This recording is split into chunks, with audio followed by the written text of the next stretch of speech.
Hello, c'est Aurélia, bienvenue sur Femme d'Intérieur. Alors j'espère que tu vas bien, que tu te portes à merveille.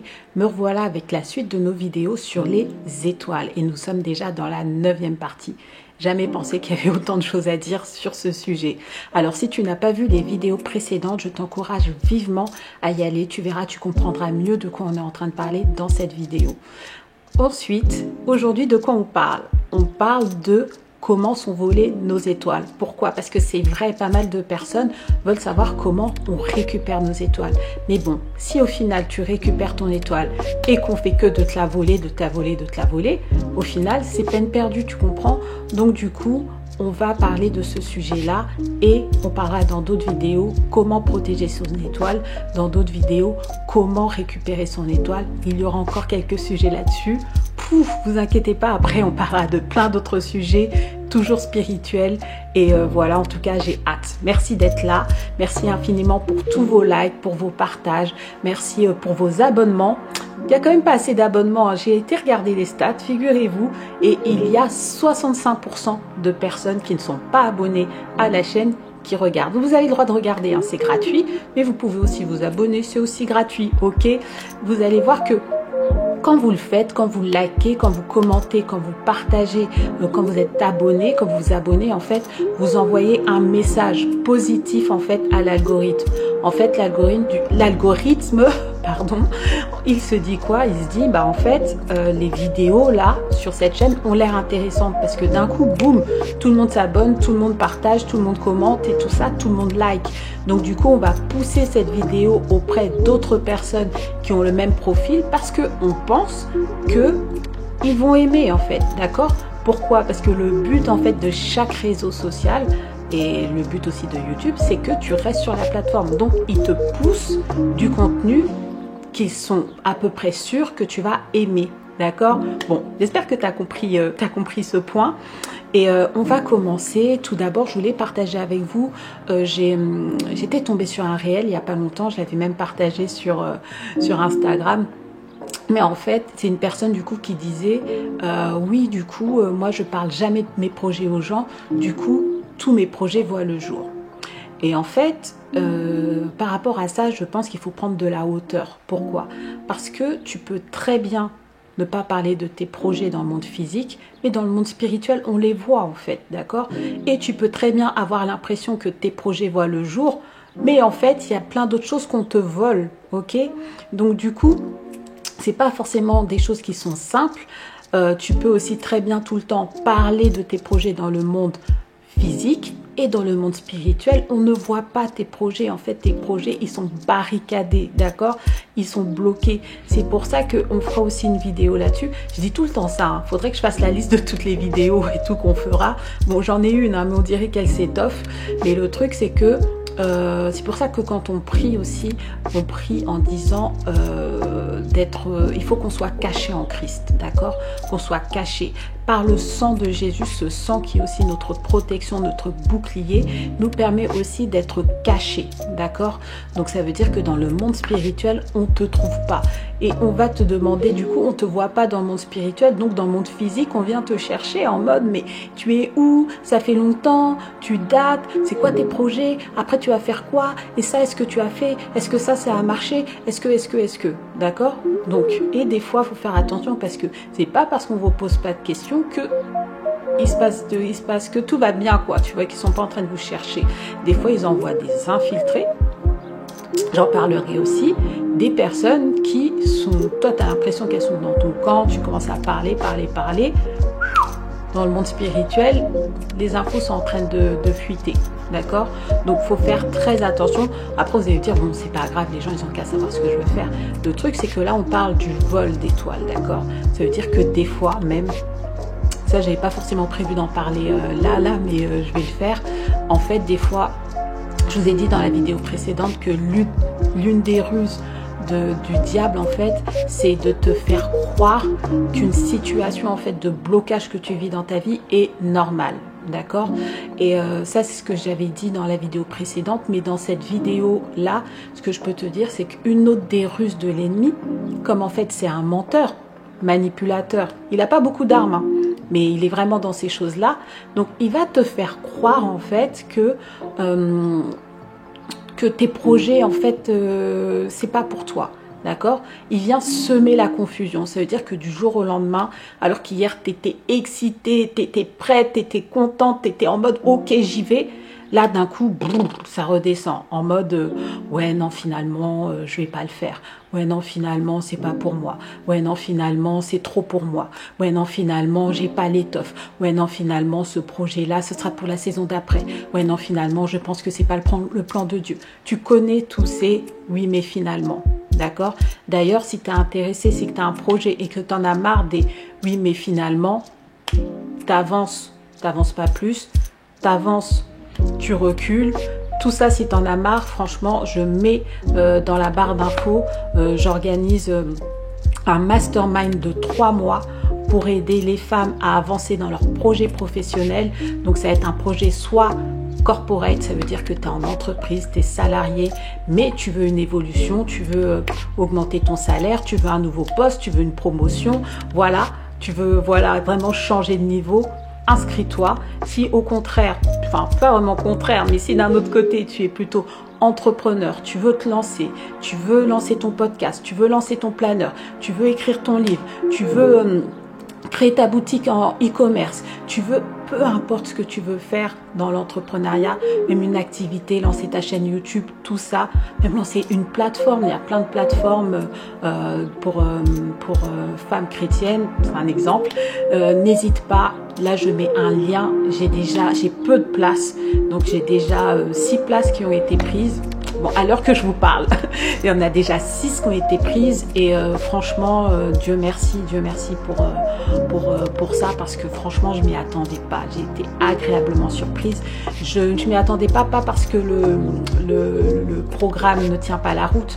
Non, bien au contraire, je pense que c'est l'un des meilleurs investissements que vous pourrez faire de votre vie et je ne mâche pas mes mots, mais parce que je m'attendais à je vais booker, tout le monde va être inscrit, mais peut-être jusqu'à, je sais pas moi, la veille du programme, quoi. Et je m'attendais pas à ce que si vite, il y ait autant de personnes inscrites. Donc voilà, je te mets le lien. Et si tu en as marre des excuses, si toi aussi tu vas avancer, toi aussi tu es en mode, bon, peu importe mon étoile, elle est là, elle est pas là, moi je veux me faire violence, je veux aller jusqu'au bout de ce projet professionnel, de ce plan, de cette mission que Dieu a mis dans mon cœur, t'es la bienvenue. Ça marche, t'es la bienvenue. Ok, donc on continue, vous avez compris ce que je vous ai dit. Il faut être caché en Christ et ça on en parlera vraiment dans la vidéo sur comment protéger son étoile, ok? Donc, quand vous regardez les vidéos de la chaîne Femmes d'Intérieur, ce que j'aimerais que vous fassiez, c'est vraiment de le faire en faisant une véritable introspection. En fait, j'ai reçu un message d'une coach en fait qui est dans le même programme de coaching que moi, parce que moi aussi je me fais coacher. Pour les personnes qui me connaissent pas, je suis toujours en train de me former quelque part. Je suis toujours en train de me former. Je suis toujours en train de gagner en compétences, de gagner en fait en train de développer les dons que j'ai, tout ça. C'est vraiment quelque chose qui est important pour moi. Donc du coup, je suis dans un programme de coaching et avec des Américaines et tout ça, il n'y a pas de Français. Donc du coup, je suis bien, je suis à ma place. En plus, c'est un programme de coaching avec que des sœurs en Christ. Donc c'est la coach en fait, c'est une chrétienne. D'ailleurs, elle vient de se faire ordonner et tout. Ah, il y a une différence hein, quand tu te fais coacher par une personne ointe. Je vous dis pas, il y a une différence. Hein. Rien à voir. Mais en tout cas, je bénis Dieu pour elle, pour son ministère et tout ce qu'on y apprend. Bref.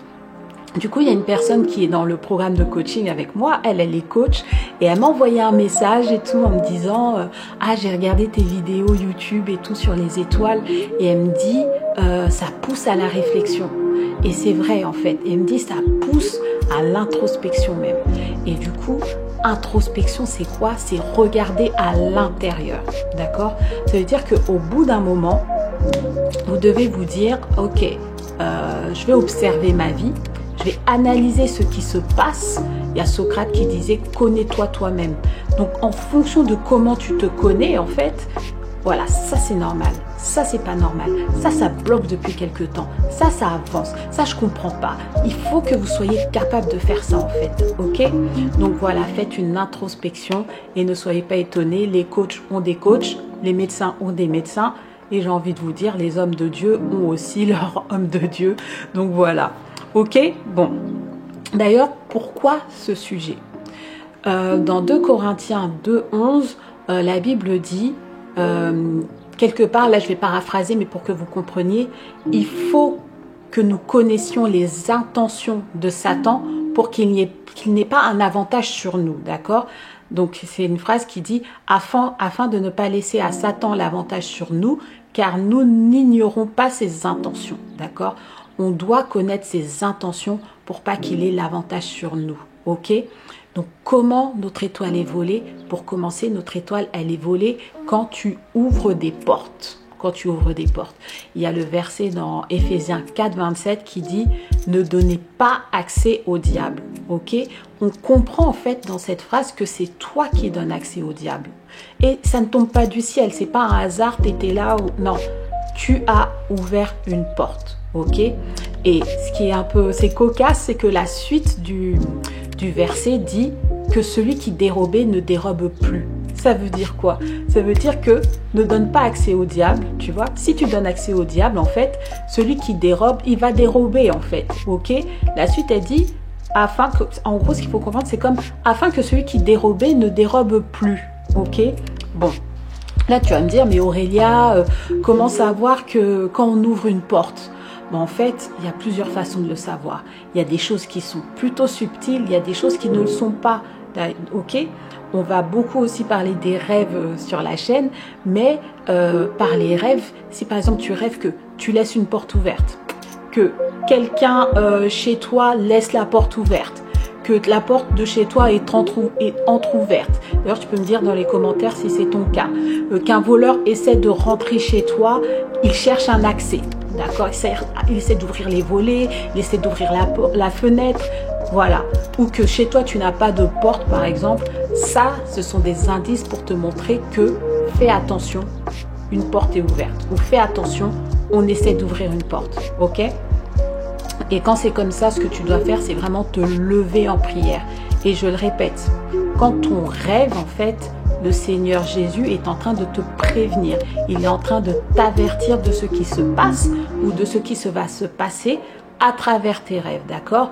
Mais bon, comme tu négliges tes rêves, bon, je reviendrai là-dessus dans d'autres vidéos, ok? Mais arrêtez de négliger vos rêves. À partir de maintenant, je ferai vraiment des vidéos là-dessus, mais prends ton cahier, prends ton téléphone pour faire une note vocale, mais voilà, prends tes rêves très au sérieux.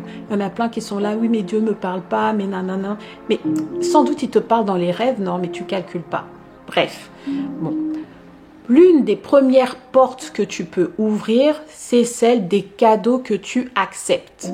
Ok? Il y a des cadeaux que tu acceptes, ce sont des cadeaux empoisonnés. Ok? En fait, ce sont comme les gens avant, même toujours, hein, peut-être ils utilisent des charmes, des amulettes, ils ensorcellent des objets, des bagues et des choses comme ça. Mais en fait, quand des fois on va vous faire un cadeau, ce cadeau-là, en fait, ils vont faire des incantations là-dessus, en fait. Et vous, quand vous allez l'accepter, vous ouvrez une porte qui fait qu'ils peuvent vous voler. Surtout, mais en fait, c'est pas tant, oui, je l'ai accepté, mais je l'ai laissé chez moi, je l'utilise pas. Oui, je l'ai accepté, mais je le porte pas. Oui, tu l'as accepté, en fait, déjà. Tu as déjà ouvert la porte, ok? Donc, dans Exode 23:8, j'ai beaucoup aimé découvrir ce verset qui dit « Ne vous laissez pas corrompre par les cadeaux, car les cadeaux rendent aveugles. » Même pour les plus clairvoyants, c'est-à-dire les personnes les plus conscientes, même elles, les cadeaux les rendent aveugles. Et les cadeaux pervertissent les décisions des gens honnêtes. D'accord? C'est-à-dire que toi, on te fait des cadeaux. Je vous parlais dans la vidéo précédente, le fait d'être envoûté, en fait.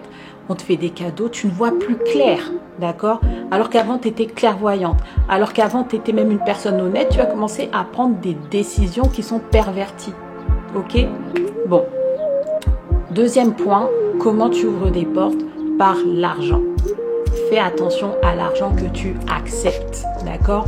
Quand j'étais petite, je me souviens, par terre, j'avais trouvé un billet de 500 francs à l'époque, des 500 francs, et il était découpé, je crois, en 4, au ciseau et tout. J'avais trouvé ça par terre.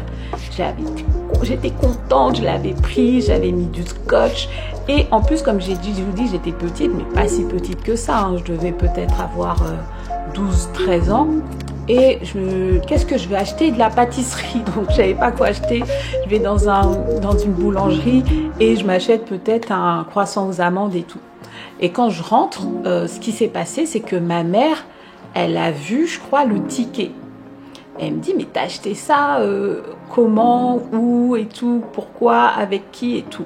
Et je lui explique comment elle m'a engueulée. Et pendant longtemps, je n'avais pas compris. Mais pourquoi elle ne voulait pas que j'utilise cet argent-là qui était par terre, qui était à personne. Et du coup, ce qu'il faut comprendre, c'est que, en tout cas, elle me l'a dit par la suite, tu ne sais pas en fait qui a mis quoi à l'intérieur de cet argent. Donc, faites attention à l'argent qu'on vous donne. Faites attention surtout aussi à l'insistance. Ces gens-là, souvent, quand ils vous donnent cet argent, ils vont vous donner comme une règle d'usage, d'accord? C'est pas, bon, vas-y, tiens, normal. Il n'y a que toi qui peux utiliser cet argent. Cet argent, tu fais ça avec ça. Cet argent, franchement, prends-le. Utilise-le vraiment dès que possible. Ils vont vous donner quelques règles comme ça. Ils vont insister vraiment quand ils vont vous le donner, vraiment en mode, là, j'ouvre la porte et tout ça, et je pourrai me servir. Faites attention. Troisième point, ça, je pense que vous le savez, c'est la fornication. D'accord? L'impudicité.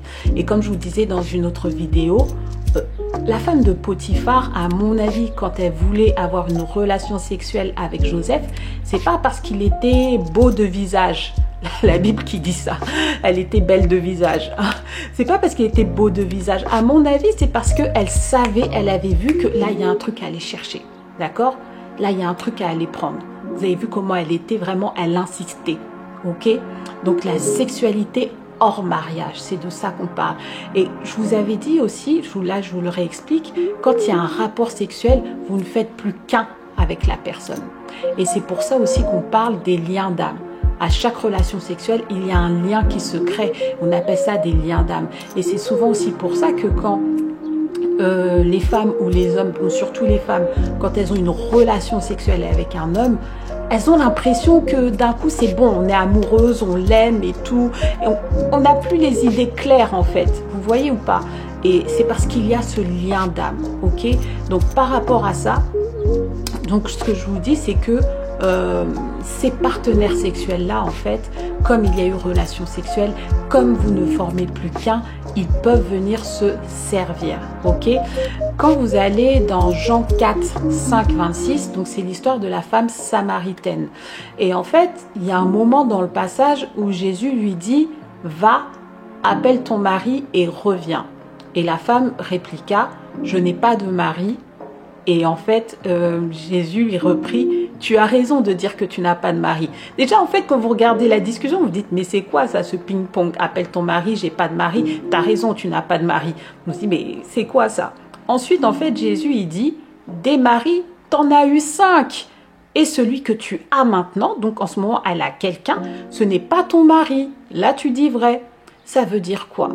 Ça veut dire, après ça, elle dit, Seigneur, je vois que tu es un prophète. Ça veut dire quoi? Ça veut dire que, en tout cas, comment les choses ont été faites et surtout à l'époque, comment c'est fait.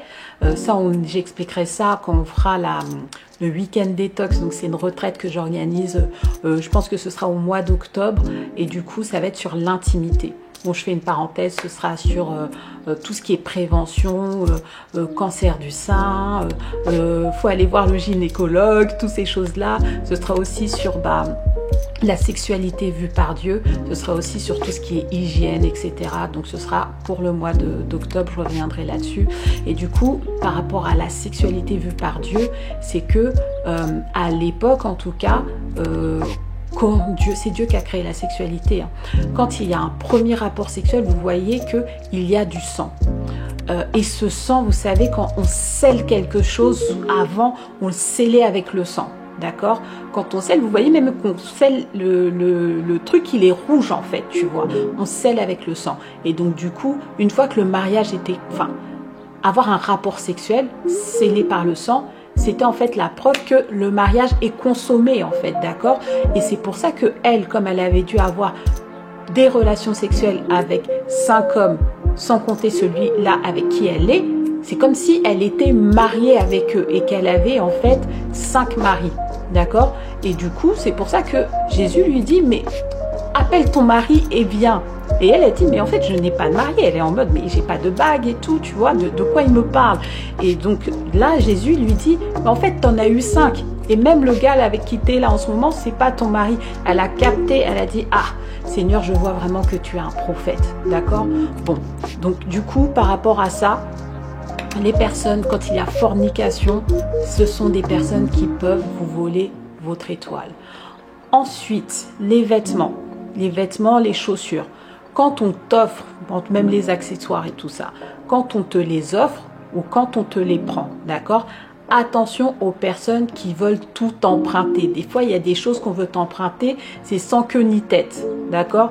On veut t'emprunter tes sous-vêtements. T'inquiète, je te les rends. T'inquiète, c'est juste le soutien, ça passe. On veut t'emprunter même tes perruques. Fais attention, ma sœur, fais attention. Il y a des personnes qui veulent toujours t'offrir des choses, souvent même des choses que tu n'as pas besoin en fait. Souvent c'est des choses, même ça va t'encombrer, même c'est des choses là, ah pourquoi la personne elle s'est dérangée à dépenser de l'argent et tout. Fais attention, d'accord? En règle générale, si tu acceptes, fais-le par conviction, prie toujours. Toujours passe au scanner du Saint-Esprit, tout ça, d'accord? Tu pries et quand tu reçois, tu couvres du sang de Jésus. Mais des fois, ça ne suffit pas. Il faut vraiment, c'est pour ça qu'en priorité, c'est le Saint-Esprit. Peut-être le Saint-Esprit va juste te dire, ne prends pas. Il va juste te dire, tu jettes, tu n'acceptes pas en fait. Ok? Il y a beaucoup de témoignages. Je vais faire un appel aux témoignages. J'aimerais beaucoup faire des live témoignages. Vous aurez tout votre anonymat garanti. On pourra même vous changer la voix et tout ça. Donc, il n'y a pas de problème. Mais l'idée, en fait, c'est vraiment d'avertir le peuple. Vraiment. OK?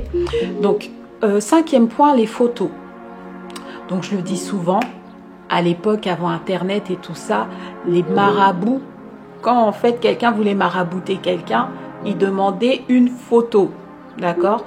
Avoir une photo à l'époque, c'était compliqué, d'accord? Parce que il n'y avait pas le numérique, donc du coup, les appareils photo, il fallait les amener dans un endroit, j'explique aux plus jeunes, hein, dans un endroit exprès qui développait les photos en fait, d'accord? Donc du coup, par rapport à ça, les marabouts, après, dès qu'ils avaient la photo, ils faisaient ce qu'ils voulaient. Maintenant, aujourd'hui, on est dans une société avec les réseaux sociaux et tout, où on met nous-mêmes nos photos volontairement, d'accord? Je ferai des vidéos aussi sur... vous vous dites, mais elle dit tout le temps ça. Je ferai des vidéos aussi sur, en fait, un peu votre comportement à avoir sur les réseaux sociaux. Mais pour moi, avant de poster, vous devez absolument prier, vous devez absolument mettre le sang de Jésus.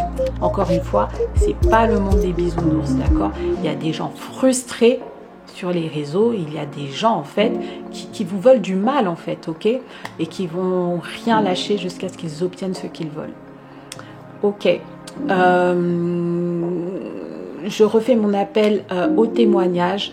Écris-moi un mail, il y a mon mail en description. Si tu veux bien témoigner, en fait, ce serait vraiment pour la gloire de Dieu. Il faut que la vérité éclate.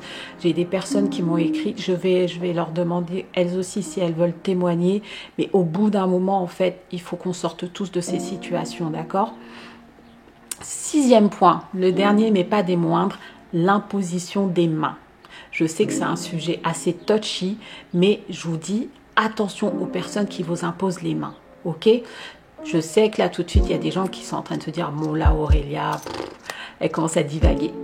L'imposition des mains, ça peut te construire comme ça peut te détruire. On le voit dans la Bible, en fait, la plupart du temps, même quand Jésus, en fait, imposait les mains, c'était pour guérir. C'était aussi pour bénir, d'accord? Et c'est quelque chose qui se fait aujourd'hui de plus en plus. Maintenant, voilà, première question que je te pose, c'est pourquoi certains hommes de Dieu disent « Moi, personne ne m'impose les mains ». Pourquoi? Quand vous voyez ce genre de comportement, posez-vous des questions. Ne vous dites pas « Oui, mais eux, c'est normal ». On est tous humains en fait, d'accord? Donc si c'est pas normal pour eux, pourquoi c'est normal pour toi? d'accord? Pose-toi des questions. L'imposition des mains, c'est un acte spirituel en fait. Tu dois d'abord le comprendre avant de le faire, d'accord? Tu peux pas faire des choses spirituelles comme ça sans comprendre comment ça marche, d'accord? J'ai envie de te dire, c'est comme si tu allais faire de la corrida les yeux bandés. T'imagines ou pas? C'est hyper dangereux ça, tu vas aller à ta perte. Donc, il y a beaucoup de vertus dans l'imposition des mains, mais il faut que tu saches aussi, c'est qu'il y a un transfert. Déjà, la personne qui impose les mains, si c'est une personne mal intentionnée, et il y en a des tas et il y en a plein, ce qu'elle va te transférer, quand elle va prier là, c'est des incantations en fait. Elle va te prendre des choses, elle va te donner des choses. Il y a plein de témoignages de personnes qui, juste après une imposition des mains, mais vraiment juste après, sont limite parties aux toilettes en courant en fait. Aux toilettes en courant pour aller faire quoi? Pour aller se masturber. Des personnes qui même n'avaient jamais fait ça. Mais c'est vraiment, c'est violent. C'est très très violent. Donc du coup, faites très attention à qui vous impose les mains, ok? Il peut y avoir un transfert de bénédiction. Ça, c'est ce que je vous souhaite. Mais il peut aussi y avoir un transfert de malédiction. Faites-le uniquement si vous êtes convaincu de le faire. Ne le faites pas uniquement parce que tout le monde se lève, tout le monde le fait, tout le monde ceci, en plus j'ai vu cela et tout. Non, faites-le vraiment par conviction. Il y a des mains qui peuvent vous maudire, d'accord? Faites très attention. Dans Matthieu 7, 22, il est écrit « Plusieurs me diront ce jour-là, Seigneur, Seigneur, n'avons-nous pas prophétisé par ton nom ?» Donc les personnes qui disent ça, qui ont prophétisé par ton nom, ce sont des hommes de Dieu ou pas? N'avons-nous pas chassé des démons par ton nom?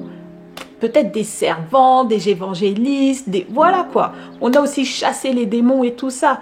Qu'avons-nous pas fait beaucoup de miracles par ton nom? Il y a même eu des miracles. Et la Bible dit, donc Seigneur dit, alors je leur dirai ouvertement, je ne vous ai jamais connu. Retirez-vous de moi, vous qui commettez l'iniquité. Waouh, on entend ce genre de choses là.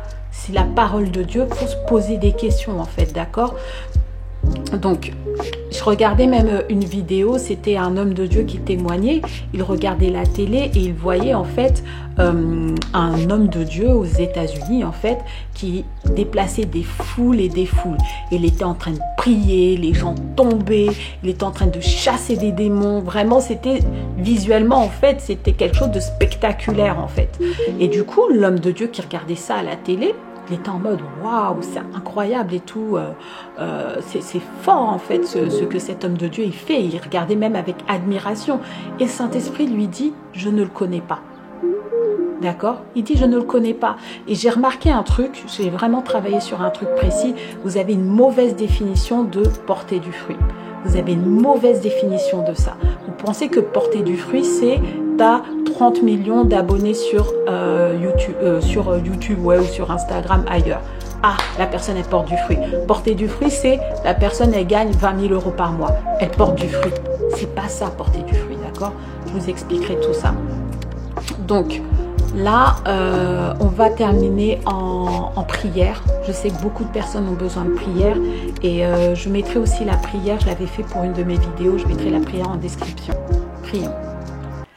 Merci Seigneur Jésus pour les vies que tu reconstruis. Nous prions pour les personnes qui nous ont volés, les personnes qui nous ont persécutés, les personnes qui continuent de nous faire du mal, Seigneur, celles qui complotent contre nous. Libère ces personnes qui regardent cette vidéo et qui sont sous un joug étranger. Ces personnes qui se font spolier, ces personnes qui sont fatiguées et même celles qui sont encore voilées. Ta parole dit, venez à moi, vous qui êtes fatigués et chargés, et je vous donnerai du repos. Alors Seigneur, nous sommes là. Seigneur, donne-nous ce repos qui nous permettra de souffler. Donne-nous ce repos qui nous fera du bien. Mon Dieu, tu as promis dans ta parole que tu pourvoiras à tous nos besoins. Tu m'as promis que tu ne m'abandonnerais jamais. Je refuse de rester ainsi. Je ne peux plus rester ainsi, Seigneur mon Dieu. Je suis candidate à ton miracle, à ton intervention dans ma vie. Dans le nom puissant et glorieux de Jésus, j'ai ainsi prié. Amen, amen, amen. Merci les filles de m'avoir suivi jusqu'ici. N'hésitez pas à commenter d'une question, un commentaire pour encourager. N'hésitez pas non plus à liker si vous avez été bénis et à partager à d'autres personnes pour qu'elles soient elles aussi édifiées. Ma prière, et que tu sois là où Dieu t'attend.